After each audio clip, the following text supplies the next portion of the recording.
अमरावती स्थानिक प्राधिकरणी मतदारसंघाच्या निवडणुकीसाठी प्रशासनाने सर्व तयारी पूर्ण केली असून जिल्ह्यातील 7 मतदान केंद्रावर मतदान प्रक्रिया पार पडणार आहे। प्रत्येक मतदान केंद्रासाठी मतदान केंद्राध्यक्ष, 3 मतदान अधिकारी, सूक्ष्म निरीक्षक तसेच शिपाई यांची नियुक्ती करण्यात आली आहे। धारणी, अचलपूर, मोर्शी, दर्यापूर, तिवसा, भातकुली आणि अमरावती या 7 मतदान केंद्रावर मतदानाची व्यवस्था करण्यात आली आहे। प्रत्येक केंद्रावर आवश्यक मनुष्यबळ तैनात करण्यात आले असून निवडणूक प्रक्रिया सुरळीत व पारदर्शकपणे पार पाडण्यासाठी प्रशासन सज्ज झाली आहे। मतदान प्रक्रिया दिनांक 18 जून 2026 रोजी पूर्ण झाल्यानंतर सर्व मतपेट्या नियोजन भवन, जिल्हाधिकारी कार्यालय अमरावती येथे उभारण्यात आलेल्या सुरक्षा कक्षात ठेवण्यात येणार आहे। या मतपेटींचे कडक सुरक्षा व्यवस्था करण्यात येणार असल्याची माहिती प्रशासनाने दिली आहे। त्यानंतर दिनांक 22 जून 2026 रोजी नियोजन भवनातील सभागृहात मतमोजणी करण्यात येणार आहे। मतमोजणीसाठी 2 टेबल निश्चित करण्यात आले असून एक स्वतंत्र टेबल संकलन कार्यासाठी राखीव ठेवणार आहे। जिल्हाधिकारी तथा निवडणूक निर्णय अधिकारी आशिष येरेकर यांनी या संदर्भातील प्रेस नोट प्रसिद्ध केली असून निवडणूक प्रक्रिया पारदर्शक, निष्पक्ष व शांततेत पार पाडण्यासाठी सर्व यंत्रणांनी सुसज्ज राहण्याचे निर्देश त्यांनी यावेळी दिले। प्राधिकारी मतदारसंघ निवडणूक 2026 त्याच्या अनुषंगाने आज आपण जी प्रेस घेतोय या प्रसंगी या ठिकाणी उपस्थित आमचे मार्गदर्शक जे आपल्याला ऑब्झर्वर म्हणून लाभलेले श्री तुमोर सर, माझे सहकारी अधिकारी SP साहेब आणि CP साहेब, सोबतच माझे सहकारी अधिकारी डेप्युटी DO आणि RTC सर्व आपले इथे उपस्थित असलेले पत्रकार बंधू भगिनी, आपल्या सर्वांना ज्ञात आहे की मान्य भारत निवडणूक आयोग नवी दिल्ली यांच्या प्रेस नोट क्रमांक जे उल्लेख केला आपल्याला ते देईल घ्यायचं आणि 18/5/2026 रोजी स्थानिक प्राधिकारी मतदारसंघ निवडणूक 2026 या निवडणुकीचा कार्यक्रम ECIने घोषित केला। त्या निवडणूक कार्यक्रमाचे टप्पे सुद्धा त्याच्यामध्ये घोषित करण्यात आले होते। त्यामध्ये 25 मे 2026ला याची अधिसूचना जारी करण्यात आली। सोबत नामांकने म्हणजे उमेदवारी अर्ज दाखल करण्याची अंतिम तारीख ही 1 जून 2026 अशी होती। त्यानंतर त्याच्या पुढच्याच दिवशी नामांकनांची छाननी ही 2 जून 2026 रोजी करण्यात आली। आज 4 जून 2026ला उमेदवारी अर्ज मागे घेण्याची अंतिम तारीख ही त्या ठिकाणी होती। आता याच अनुषंगाने मतदानाचा दिनांक 18 जून 2026, मतदानाची वेळ ही सकाळी 8 ते दुपारी 4, मतमोजणी ही 22 जून 2026ला होईल आणि या दिनांकापूर्वी निवडणूक प्रक्रिया पूर्ण केली जाईल। तो दिनांक आहे 25 जून 2026। अशा पद्धतीचा हा जो कार्यक्रम आहे हा मी यापूर्वी सुद्धा आपल्याला प्रेस नोटच्या माध्यमातून हा आपल्याला देण्यात आला होता। या निवडणुकीसाठी मी जिल्हाधिकारी म्हणून निवडणूक निर्णय अधिकाऱ्याचं काम या ठिकाणी पाहतो आहे आणि माझे सहकारी अधिकारी श्री संतोष काकडे जे RTC आहेत ते यामध्ये सहाय्यक निवडणूक निर्णय अधिकारी म्हणूनही काम पाहत आहेत। यामध्ये 1/6/2026 म्हणजे नामांकने दाखल करण्याची जी शेवटची तारीख होती तोपर्यंत आपल्याकडे एकूण 74 अर्जांची उचल झाली। त्यापैकी एकूण 5 उमेदवारांनी 9 अर्ज हे त्या ठिकाणी आपल्याकडे सादर केले होते। त्या अर्जांची जे डिटेल्स आहेत ते पुढील प्रमाणे: श्री हर्षजित अनंतराव देशमुख यांनी भारतीय राष्ट्रीय काँग्रेस या पक्षातर्फे 1 व अपक्ष 1 असे 2 फॉर्म हे त्या ठिकाणी आपल्याकडे दाखल केले होते। श्री प्रवीण रामचंद्र पोटे यांनी भारतीय जनता पार्टी तर्फे 3 व अपक्ष 1 असे 4 फॉर्म आपल्याकडे दाखल केले होते। श्री प्रशांत श्रीधर महल्ले यांनी अपक्ष म्हणून 1 असा 1 फॉर्म आपल्याकडे दाखल केला होता। श्री निलेश ताराचंद्र विश्वकर्मा यांनी वंचित बहुजन आघाडीतर्फे 1 असा 1 अर्ज आपल्याकडे दाखल केला होता। श्री विप्लव गोपीकिशन बाजोरिया यांनी अपक्ष म्हणून 1 असा 1 अर्ज, असे टोटल 9 अर्ज हे आपल्याकडे या 5 कॅन्डिडेट्सच्या मार्फत विहित मुदतीमध्ये म्हणजे 1 तारखेपर्यंत 3 वाजता दुपारी 3 वाजेपर्यंत आपल्याकडे दाखल त्यांनी केले होते। मी जसं आपल्याला सांगितलं की छाननीचा जो दिनांक हा ECIच्या गाईडलाईननुसार 2 तारखेला ठरलेला होता। त्यामुळे दिनांक 2/6/2026 रोजी जे सर्व प्राप्त नामनिर्देशन पत्रांची छाननी त्या जिल्हाधिकारी कार्यालयात या RO ऑफिसमध्ये आमच्या करण्यात आली। यामध्ये अर्जदार श्री हर्षजित अनंतराव देशमुख, श्री प्रवीण रामचंद्र पोटे, श्री प्रशांत श्रीधर महल्ले व श्री निलेश ताराचंद्र विश्वकर्मा यांनी श्री विप्लव गोपीकिशन बाजोरिया यांच्या नामनिर्देशन पत्रावर आक्षेप दाखल केला सदर आक्षेप मान्य झाल्याने श्री विप्लव गोपीकिशन बाजोरिया यांचे नामनिर्देशन पत्र फेटाळण्यात आले आहे. दिनांक 4/6/2026 रोजी म्हणजे आज वैद्य उमेदवार श्री हर्षजित अनंतराव देशमुख, श्री प्रवीण रामचंद्र पोटे, श्री प्रशांत श्रीधर महल्ले व श्री निलेश ताराचंद्र विश्वकर्मा यांच्यापैकी श्री प्रशांत श्रीधर महल्ले यांनी जो अपक्ष म्हणून त्यांचा अर्ज भरला होता तो उमेदवारी अर्ज त्यांनी आज रितसर मागे घेतलेला आहे. त्यामुळे आता प्रत्यक्ष निवडणुकीमध्ये एकूण 3 उमेदवार यांची उमेदवारी या ठिकाणी कायम झाली. अमरावती स्थानिक प्राधिकारी मतदारसंघाच्या निवडणुकीत खालील उमेदवार वैधरित्या निवडणूक लढवणार आहेत. वैधरित्या निवडणूक लढवणाऱ्या उमेदवारांची माहिती पुढील प्रमाणे. उमेदवाराचं नाव श्री प्रवीण रामचंद्र पोटे, पक्ष भारतीय जनता पार्टी. श्री हर्षजित अनंतराव देशमुख, पक्ष भारतीय राष्ट्रीय काँग्रेस. श्री निलेश ताराचंद्र विश्वकर्मा, पक्ष वंचित बहुजन आघाडी. सदर निवडणुकीकरता अमरावती जिल्ह्यामध्ये एकूण 453 मतदार या निवडणुकीमध्ये भाग घेणार आहेत. त्यापैकी 227 हे महिला आहेत आणि 226 हे पुरुष मतदार आहेत. मतदानकरिता उपविभागीय स्तरावर एकूण 7 मतदान केंद्र आम्ही निश्चित केलेले आहेत आणि याचा अप्रुव्हल सुद्धा आम्ही इलेक्शन कमिशनकडून घेतलेला आहे. मतदान केंद्रनिहाय मतदारांची माहिती मी आपल्याला त्या ठिकाणी देतोय. मतदान अनुक्रमांक 1 धारणी या ठिकाणी एकूण 20 पुरुष, स्त्रिया 23 असे एकूण 43 मतदार हे आपला मतदानाचा हक्क बजावतील आणि याचं मतदान केंद्राचा पत्ता आहे तहसील कार्यालय धारणी. अचलपूरमध्ये एकूण 33 पुरुष मतदार व 36 स्त्री मतदार असे एकूण 69 मतदार हे त्या ठिकाणी असतील आणि इथे मतदान केंद्राचा पत्ता असेल उपविभागीय अधिकारी कार्यालय, नवीन प्रशासकीय इमारत, सभागृह, अचलपूर. मतदान केंद्र क्रमांक 3 हा मोर्शी येथील असून तिथे एकूण 43 पुरुष मतदार व 38 स्त्री मतदार आहेत. एकूण 81 मतदार हे प्रशासकीय इमारत तहसील कार्यालय मोर्शी येथे आपला मतदानाचा हक्क बजावतील. मतदान केंद्र क्रमांक 4 हे दर्यापूर येथील आहे.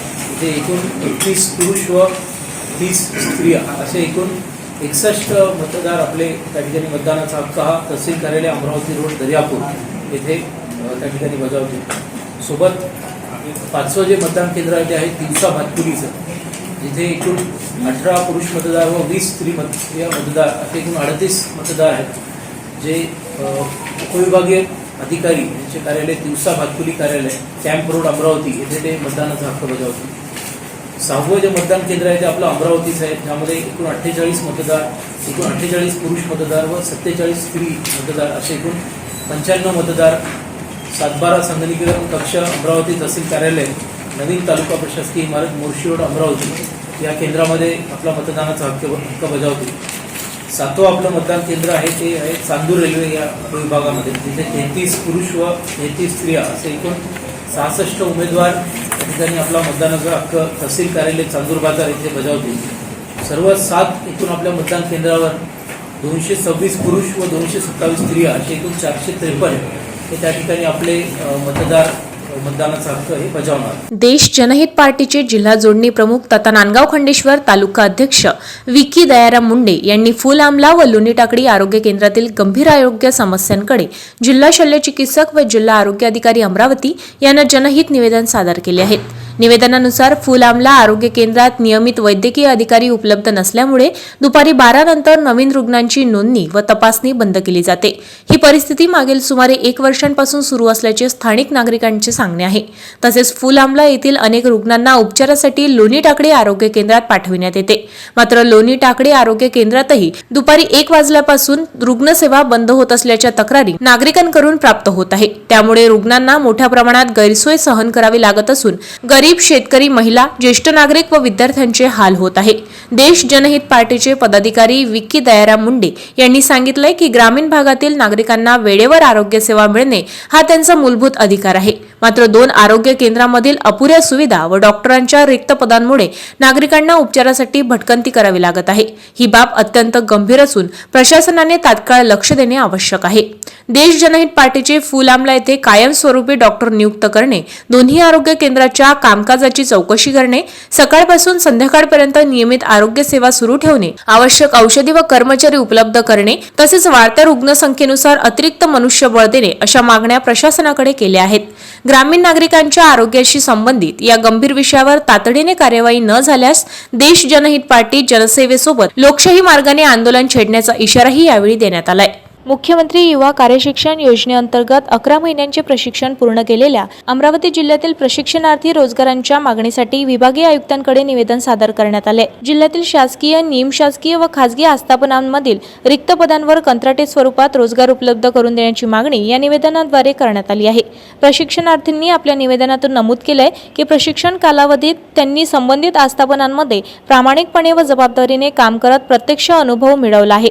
त्यामुळे भविष्यातील भरती प्रक्रियेत अनुभवी, उच्च शिक्षित व कुशल मनुष्यबळ म्हणून त्यांना प्राधान्य देण्यात यावे। निवेदनात राज्याचे माजी मुख्यमंत्री एकनाथ शिंदे, विद्यमान मुख्यमंत्री देवेंद्र फडणवीस आणि कौशल्य विकास मंत्री मंगल प्रभात लोढा यांनी प्रशिक्षणार्थींना रोजगार उपलब्ध करून देण्याबाबत दिलेल्या आश्वासनांचाही उल्लेख करण्यात आला आहे। तसेच 9 जुलै 2024च्या शासन निर्णयानुसार मुद्दा क्रमांक 4 व 5 नुसार प्रशिक्षणार्थ्यांच्या इच्छेनुसार व आस्थापनांच्या गरजेनुसार रोजगार उपलब्ध करून देण्याची तरतूद असल्याचेही नमूद करण्यात आले आहे। प्रशिक्षणार्थींनी जिल्हाधिकारी कार्यालयामार्फत होणाऱ्या बाह्य यंत्रणांच्या कंत्राटी भरतीत मुख्यमंत्री युवा कार्यप्रशिक्षण पूर्ण केलेल्या उमेदवारांना प्राधान्य देण्याची मागणी केली आहे। तसेच प्रशिक्षण पूर्ण केल्याचे प्रमाणपत्र, अनुभवपत्र म्हणून ग्राह्य धरून रोजगारांच्या संधी उपलब्ध करून द्याव्यात अशाही अपेक्षा व्यक्त करण्यात आल्या। अमरावती जिल्ह्यातील हजारो बेरोजगार युवक युवतींना न्याय मिळावा व रोजगाराच्या मुख्य प्रवाहात सामील होण्याची संधी मिळावी यासाठी प्रशासनाने सकारात्मक निर्णय घ्यावा अशी मागणी निवेदनाद्वारे करण्यात आली आहे। या संपूर्ण विषयाचा आढावा घेतलाय प्रतिनिधी सतीश पाटील यांनी। डॉक्टर पंजाबराव देशमुख कृषी विद्यापीठाच्या संपूर्ण विदर्भातील कार्यक्षेत्रात असलेल्या विविध महाविद्यालयीन विद्यार्थ्यांनी राष्ट्रीय सेवा योजनेच्या माध्यमातून मोठ्या संख्येने रक्तदान केले। तरुणांच्या भरघोस प्रतिसादामुळे तब्बल सुमारे 815 युनिट रक्तसंचार झालाय।